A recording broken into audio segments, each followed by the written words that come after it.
Notre Dieu, notre Père, merci du privilège que tu nous accordes ce matin, d'avoir cette liberté de pouvoir encore une fois nous rassembler dans ce lieu où tu nous as convoqués. Seigneur, on veut s'associer avec tous les anges du ciel qui reconnaissent que tu les as créés et nous voulons nous associer avec eux afin de faire monter notre adoration et notre hommage envers celui, Seigneur, qui nous a créés et qui nous a sauvés. Bénis-nous en cet instant, au nom de Jésus, nous t'en prions. Amen. Amen. Je vous invite à suivre avec moi la lecture de la parole de Dieu qui se trouve dans l'Évangile selon Luc, au chapitre 21. Nous lirons les versets 34 à 36. Prenez garde à vous-même, de crainte que vos cœurs ne s'apesantissent par les excès du manger et du boire et par les soucis de la vie, et que ce jour ne vienne à vous à l'improviste, car il viendra comme un filet sur tous ceux qui habitent sur la surface de toute la terre. Veillez donc et priez en tout temps, afin que vous ayez la force d'échapper à toutes ces choses qui arriveront et de paraître debout devant le Fils de l'homme. Bonjour, petit troupeau.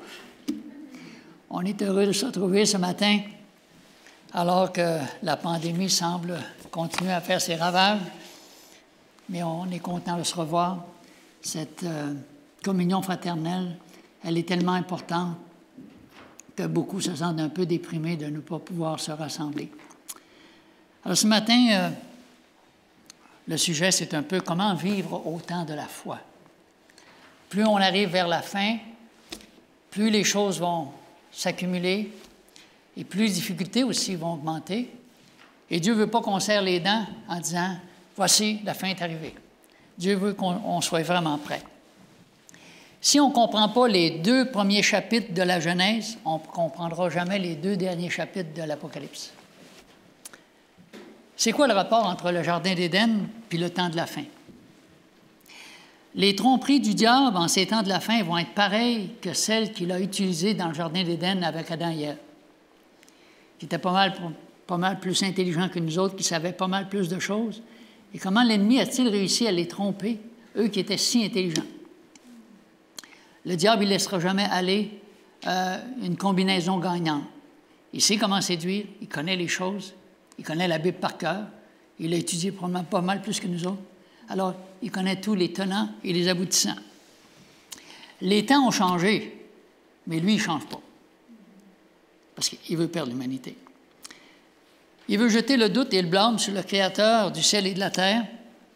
Et je crois que durant ce trimestre ici, on a parlé beaucoup de cette séduction avec comment est-ce qu'Ève a pu tomber dans les pièges du diable. Satan a persuadé Ève de se méfier de Dieu. Est-ce qu'il n'y a pas beaucoup de monde aujourd'hui qui se méfie de Dieu? De ne pas lui faire totalement confiance. Dieu vous cache certainement quelque chose. Est-ce qu'on est certain qu'on l'a bien compris? Quand on est des adultes, on dit on est assez vieux, on est capable de faire des choix, on est capable de prendre des décisions, puis on sait où est-ce qu'on s'en va. Si quelqu'un sait ce qui est bien pour notre bonheur, c'est qui? C'est Dieu. S'il y en a un qui sait ce qui est bon pour notre malheur, c'est qui? C'est Lucifer. Alors, on a à faire face à ces 2 probabilités. Comment Ève a-t-elle pu croire que Dieu lui cachait quelque chose et que c'est le serpent qui avait raison? Bien sûr que Dieu lui a caché quelque chose. Dieu ne voulait pas qu'elle souffre. Il ne voulait pas qu'elle ait cette rupture. Mais quand on se coupe de Dieu, c'est le camp de l'ennemi. On choisit le camp de l'ennemi. Et présentement, on subit toutes les conséquences des mauvais choix. Comment a-t-elle pu croire que Dieu, c'est un menteur et que le diable, que le serpent a raison? C'est terrible quand on pense à ça. Que c'est Dieu qui est menteur, mais que le serpent, c'est lui qui a raison. Et elle a choisi évidemment le mauvais camp. Est-ce qu'Adam et Ève étaient condamnés, prédestinés à pécher? On sait bien que non. Dieu aurait pu pourtant leur enlever la possibilité de pécher, mais ils seraient devenus des robots. Alors, notre liberté de choisir est au cœur même de l'amour qui ne force pas, mais qui laisse la possibilité de faire des choix. On pourrait attacher nos enfants sur une chaise pour dire « tu feras jamais de mal ». Qu'est-ce qu'ils penseraient de nous? Ils nous haïraient. il ne serait jamais capable de nous aimer parce qu'il serait forcé de rester assis sur une chaise. Alors, il n'y aurait pas le choix de faire quoi que ce soit. Et quand il nous désobéit, c'est sûr que ça nous fait de la peine. Les conséquences ont été quoi? Maladie, souffrance, tristesse, fatigue et la mort. Alors que Dieu nous avait donné la paix, la joie, la sécurité dans leur demeure. Cette semaine, j'ai lu l'histoire d'une jeune fille de 29 ans qui vient du Saguenay. C'est le patelin où j'ai été élevé. C'est une jeune fille de 29 ans qui était une championne en gymnastique.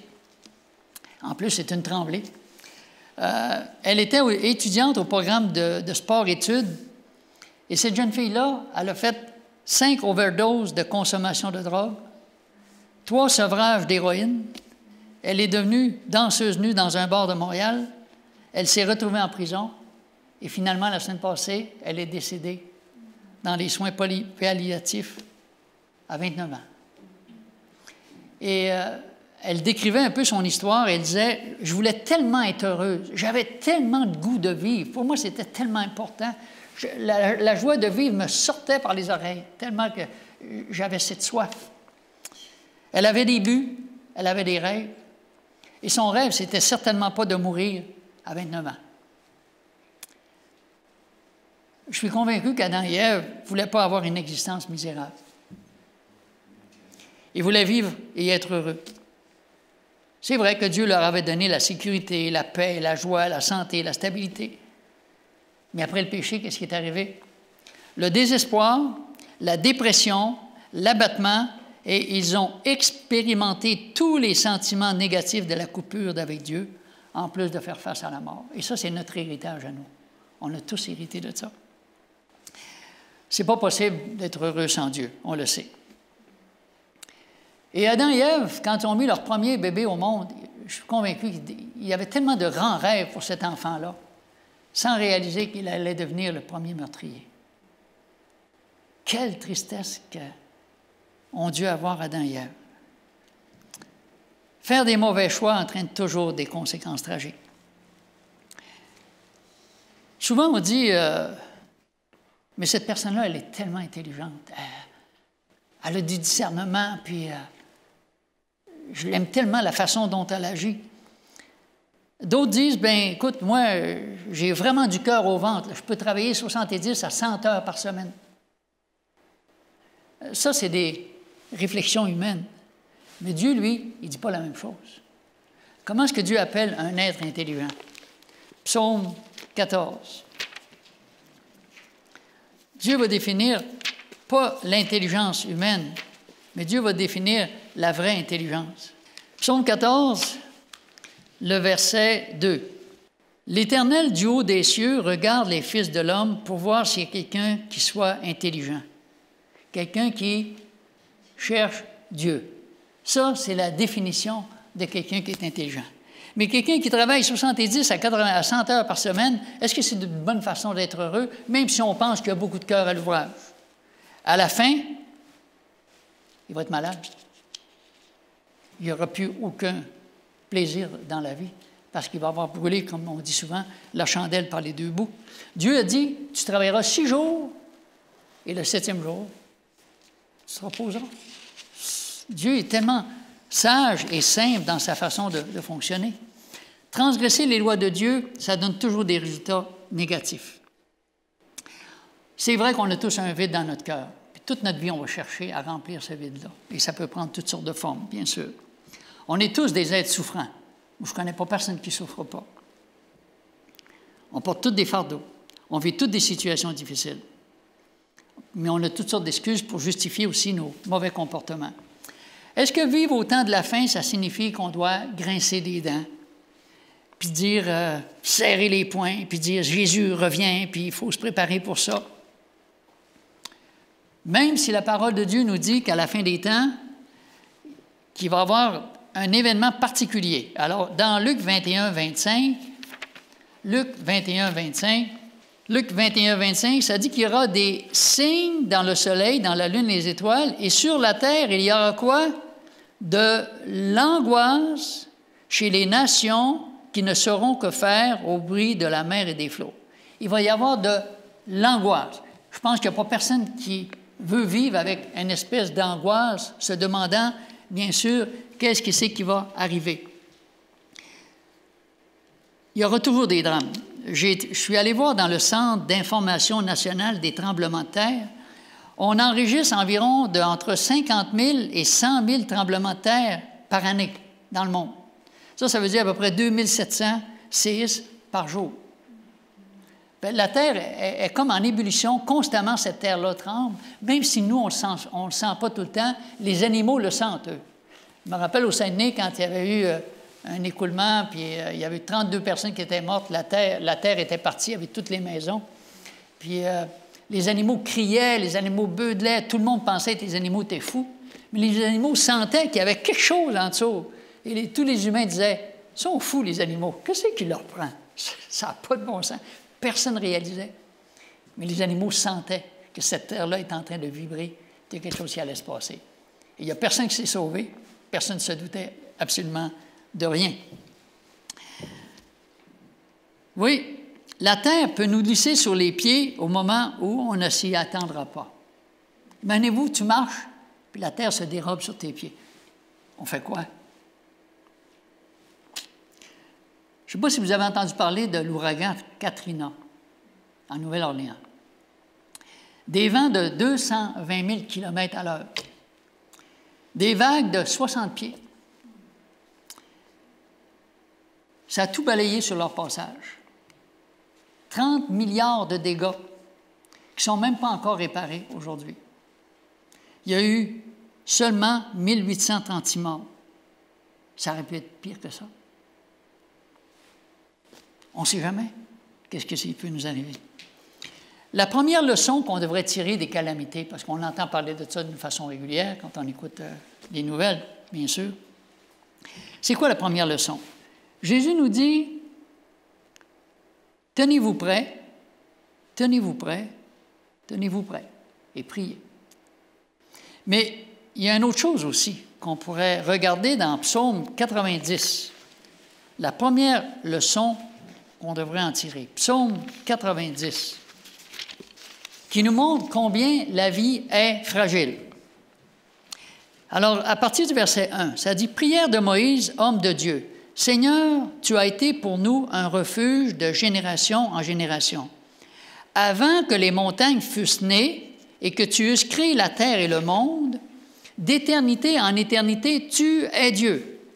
Tu fais en rentrer les hommes dans la poussière. Et tu dis, Fils de l'homme, retournez. Car 1000 ans sont à tes yeux comme le jour d'hier quand il n'est plus et comme une veille de la nuit.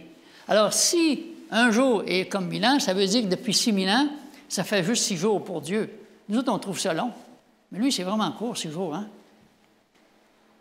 1000 ans. Tu les emportes semblables à un songe, qui le matin passe comme l'herbe. La fleur fleurit le matin, elle passe, on la coupe le soir, puis elle sèche. On compare la vie à quoi? Quelque chose de tellement éphémère, tellement passager. Et au verset 12, enseigne-nous à bien compter nos jours afin que nous appliquions notre cœur à la sagesse. La vie, on peut la perdre du jour au lendemain. Personne n'est à l'abri d'un cataclysme ou d'une catastrophe.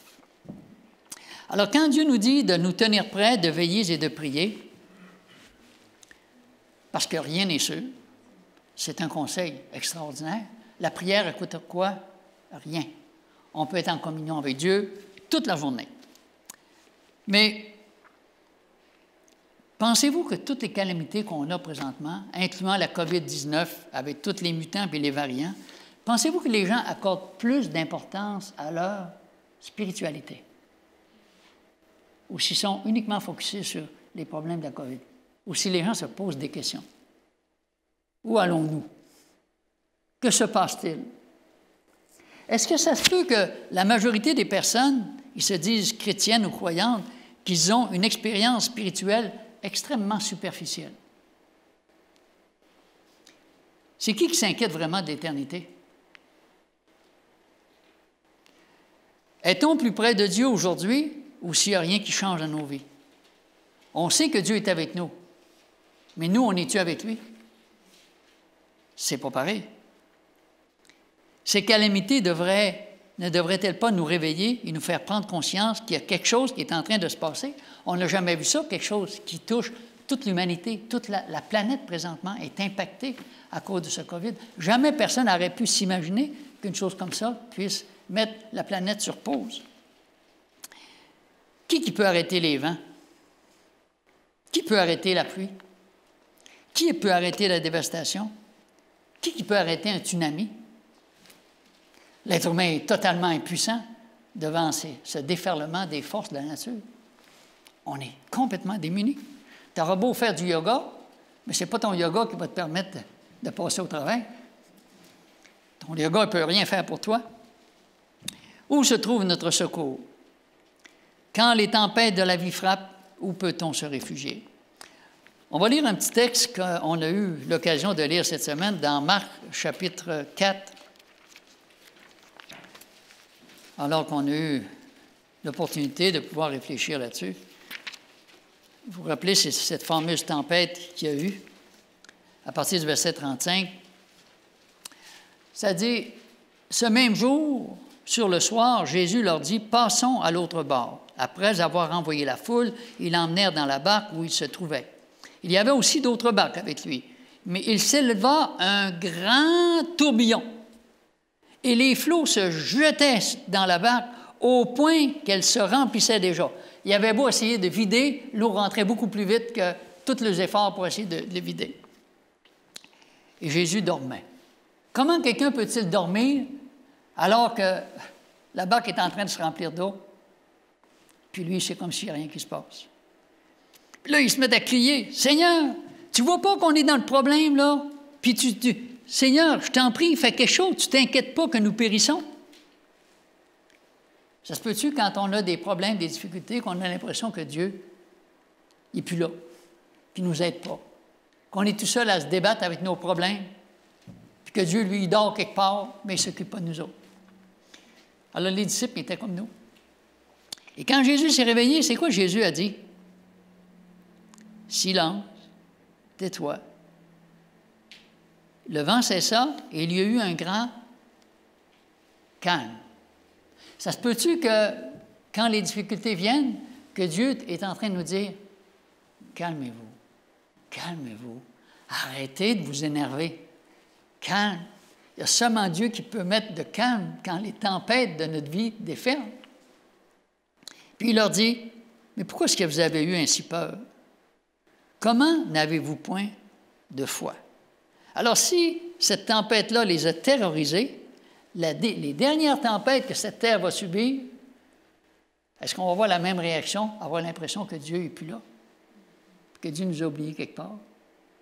Ça va prendre un genre de foi qui est capable de surmonter tout ça. Jésus affirme qu'à la fin des temps, la vraie foi va être vraiment difficile à trouver. On trouve ça dans Luc 18:8. Luc 18:8. Ça nous dit qu'à la fin des temps, je vous le dis, il leur fera promptement justice. Mais quand le Fils de l'homme viendra, trouvera-t-il la foi sur la terre? Il y a plein de livres qui sont écrits sur la foi. Chez nous, je pense, j'en ai 5 livres qui parlent de la foi. C'est quoi la vraie foi? Je ne prétends pas d'avoir toutes les réponses, mais je trouve ça intéressant que la Bible nous donne beaucoup de réponses. La foi d'Abel, elle est si forte dans les promesses de Dieu qu'il meurt assassiné par son frère. Si Abel n'avait pas eu la foi, il serait resté en vie. Avez-vous pensé à ça? La foi de Noé, elle est si forte qu'il construit une arche avec persévérance pendant 120 ans. Et par la foi, Noé va rester là où il était. Mais Abraham, lui, par la foi, il sort de sa famille. Il y en a un qui reste, l'autre qui sort. Par la foi, Moïse, il quitte l'Égypte puis il devient pauvre. Mais par la foi, Joseph reste en Égypte et il est riche. On dirait qu'il y a plein de contrastes.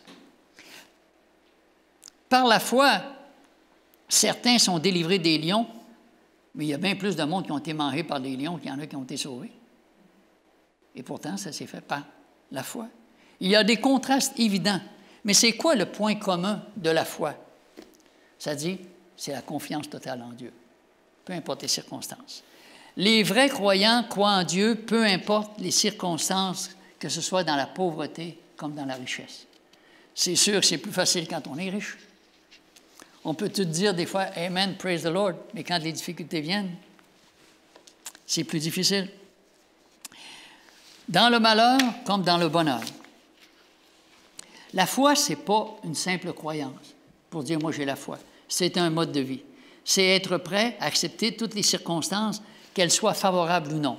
Et on a un beau texte pour cela dans Daniel chapitre 3, 16 à 18. Ça, c'est vraiment la vraie foi. Shadrach, Meshach et Abednego répliquèrent au roi Nebuchadnezzar, « Nous n'avons pas besoin de te répondre là-dessus.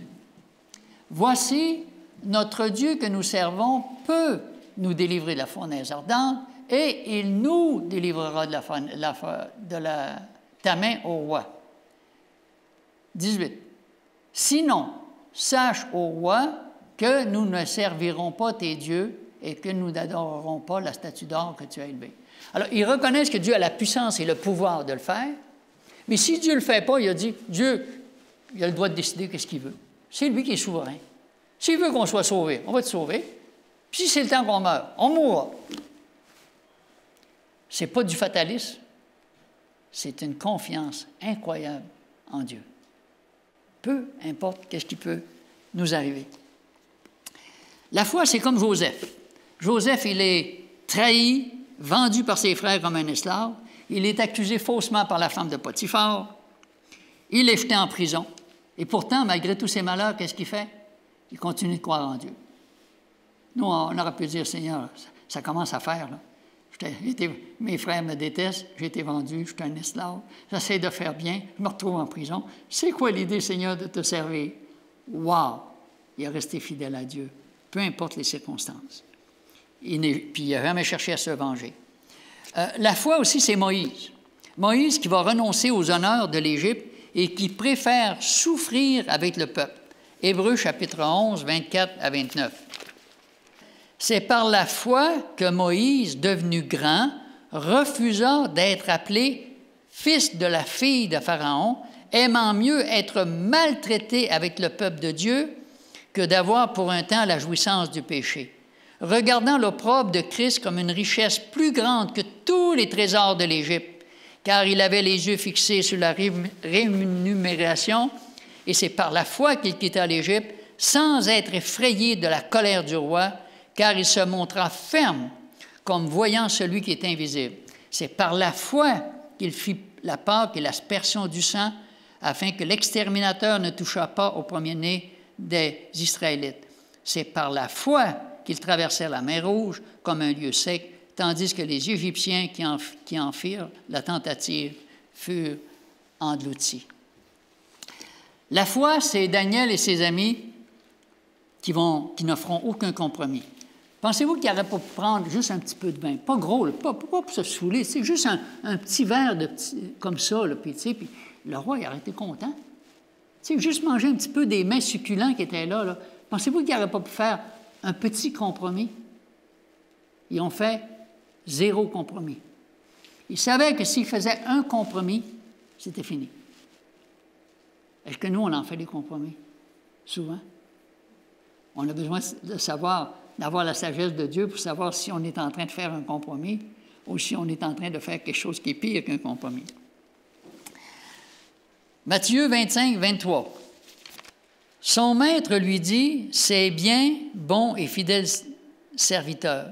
Tu as été fidèle en peu de choses, je te confierai beaucoup, entre dans la joie de ton maître. » Alors, si on n'est pas fidèle dans les petites choses, comment Dieu va pouvoir nous confier de grandes choses?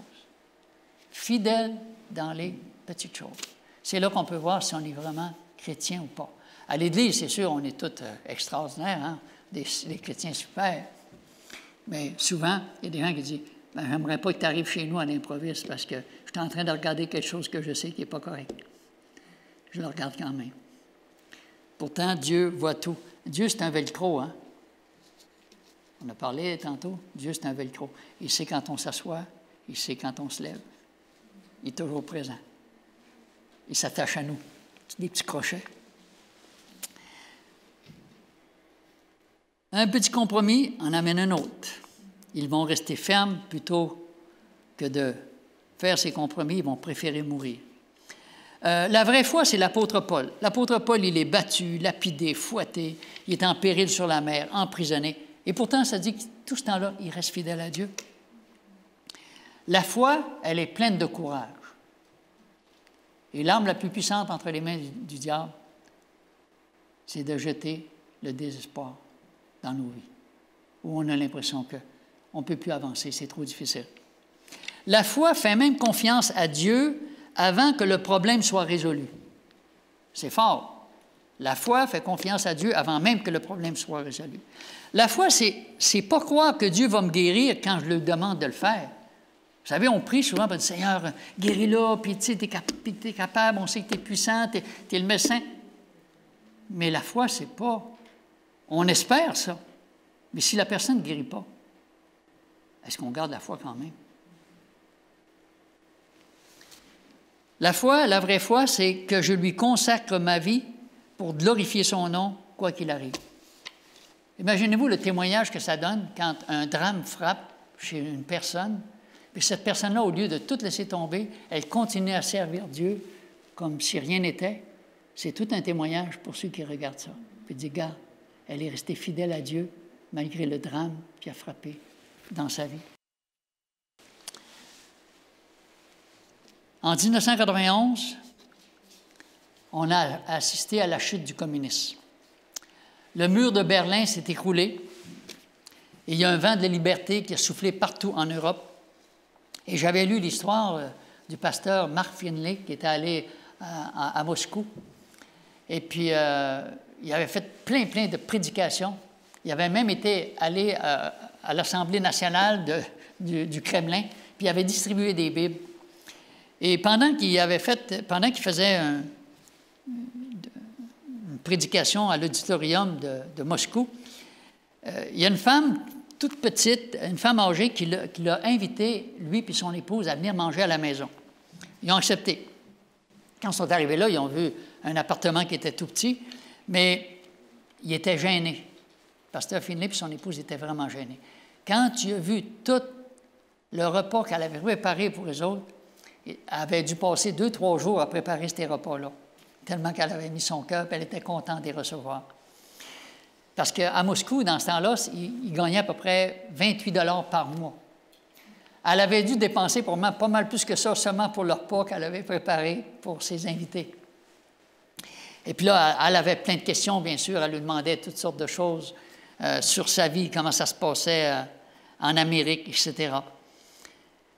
Mais il a eu le malheur de lui poser une question qui l'a complètement bouleversé.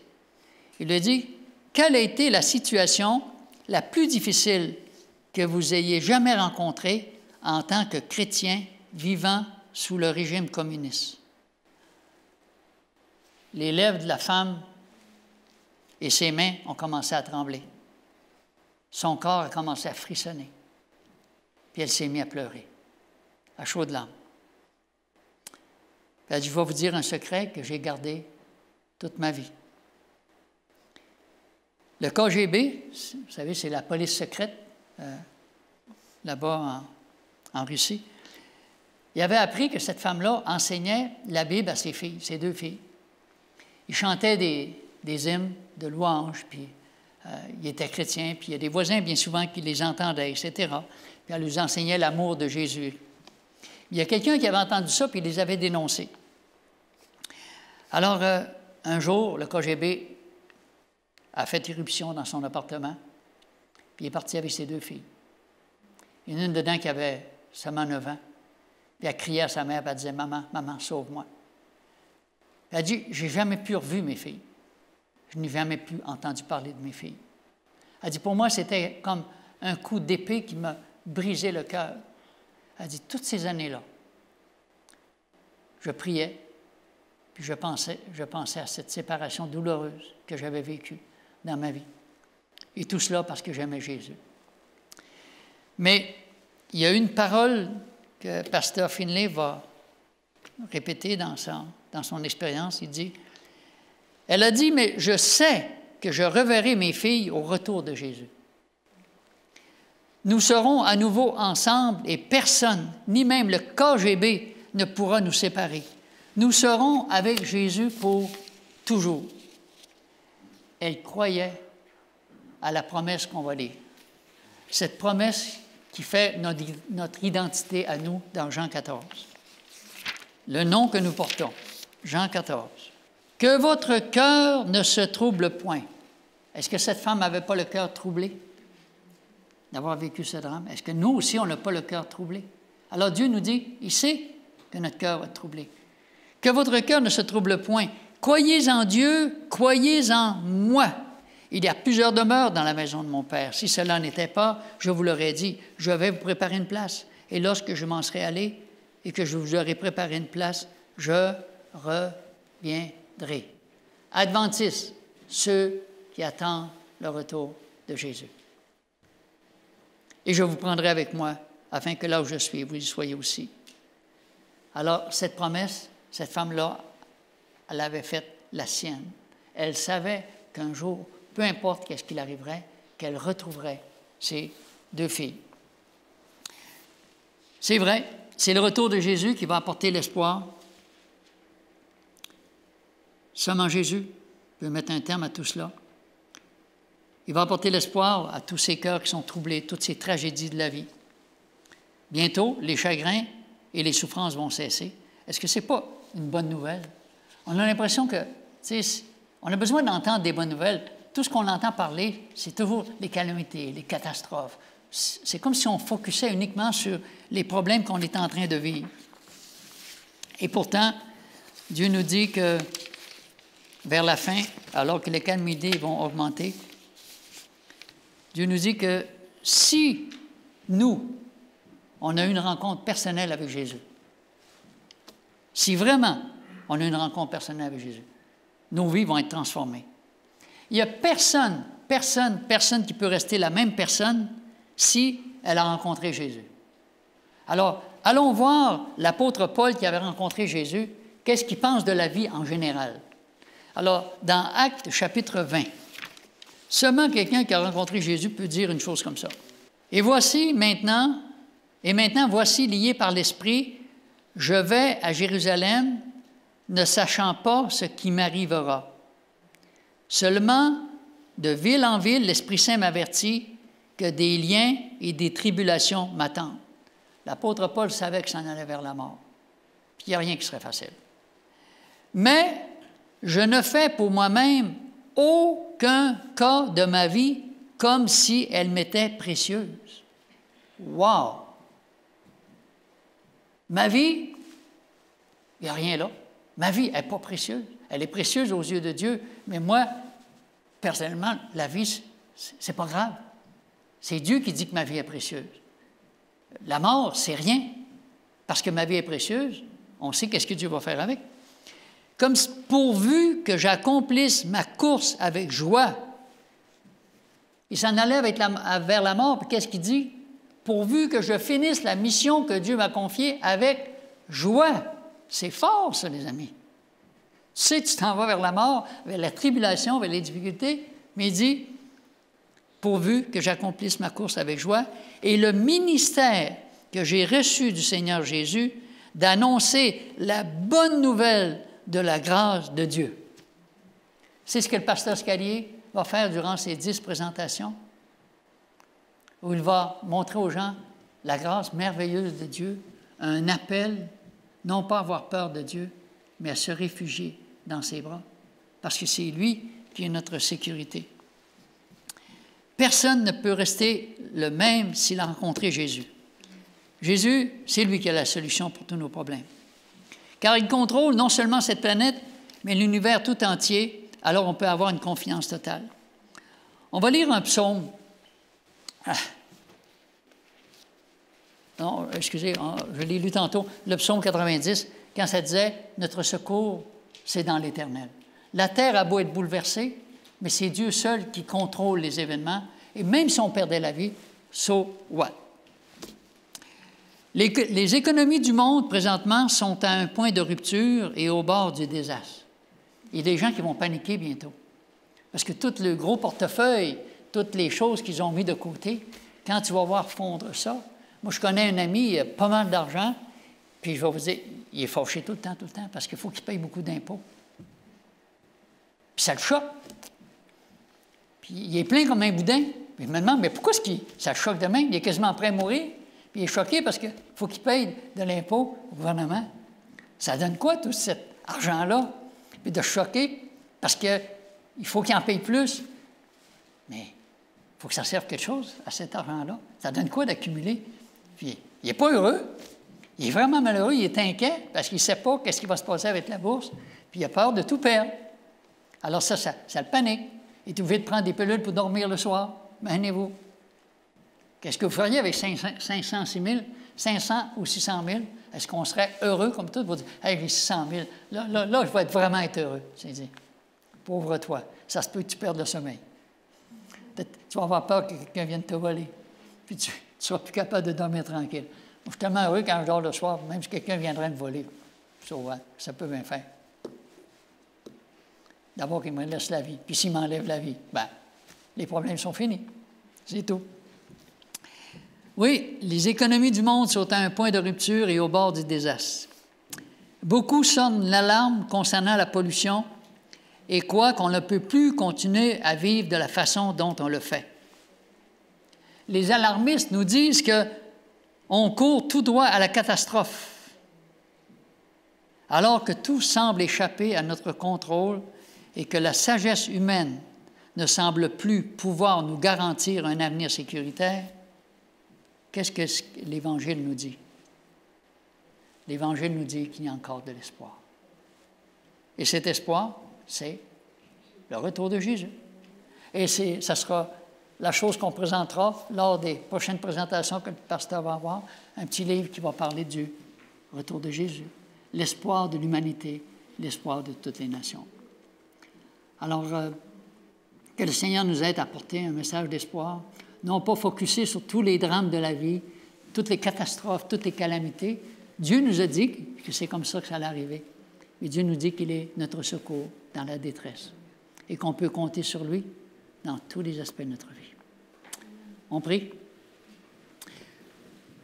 Notre Dieu, notre Père, nous te remercions, Seigneur, de ce que, dans ta parole, tu nous as montré que tu n'as rien caché, Seigneur.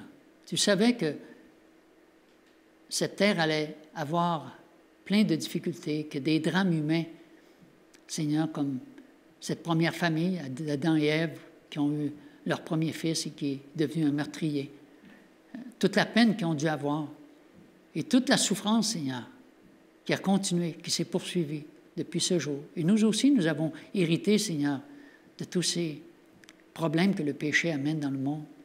Mais on est heureux de savoir que Jésus était prêt, lui, à souffrir pour que nous puissions ne plus jamais souffrir. Seigneur, ton amour nous étonne et nous sommes émerveillés de voir que nous avons un tel Dieu. Aide-nous, Seigneur, à porter des paroles d'espoir avec ceux que nous rencontrons, alors qu'ils vivent des drames personnels dans leur vie, afin, Seigneur, que leurs yeux puissent s'ouvrir en sachant que s'ils rencontrent Jésus, leur crainte et leur peur disparaîtra, en sachant que Jésus aura le dernier mot. Et quand il se lèvera pour mettre un terme à la souffrance humaine, nous pourrons voir ce Dieu que nous avons aimé, que nous avons voulu servir de tout notre cœur et que nous avons voulu partager avec les autres. Que ta bénédiction repose sur chacun de tes enfants et qu'on puisse être des porteurs de lumière et d'espérance dans ce monde. Au nom de Jésus, nous t'en prions, nous te remercions. Amen.